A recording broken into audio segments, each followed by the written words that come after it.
Narito na ang Balitang Express sa oras na ito. Sunod-sunod na wildfire sa bansang Greece patuloy na lumalagana. Patuloy na nilalamon ng paminsalang apoy ang iba't ibang bahagi ng bansang Greece, kabilang ang mga isla ng Chios at Zakynthos, gayon din ang kanlurang lungsod ng Pantalan na Patras at ang hilagang kanlurang lalawigan ng Preveza. Nagsimula ang sunog sa mga unang oras ng Miyerkules at mabilis na kumalat dahil sa matinding init at malalakas na hangin. Ayon sa mga otoridad, patuloy ang ginagawang paglikas sa mga apektadong lugar habang nagsasagawa ng operasyon ng mga bombero at mga voluntaryo upang kontrolin ang apoy. Sa ngayon, wala pang opisyal na ulat tungkol sa mga nasawi, ngunit inaasahan ang pinsala sa mga kabahayan, kagubatan at kabuhayan ng mga mamamayan. Umapela na rin ng tulong ang mga lokal na namamahala sa mga karatig bansa para sa karagdagang kagamitan at manpower.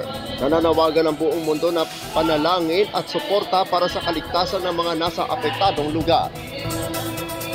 Yan muna ang Balitang Express sa oras na ito. Ako ang inyong lingkod sa Balita Online, Apolinario, 30 Valencia.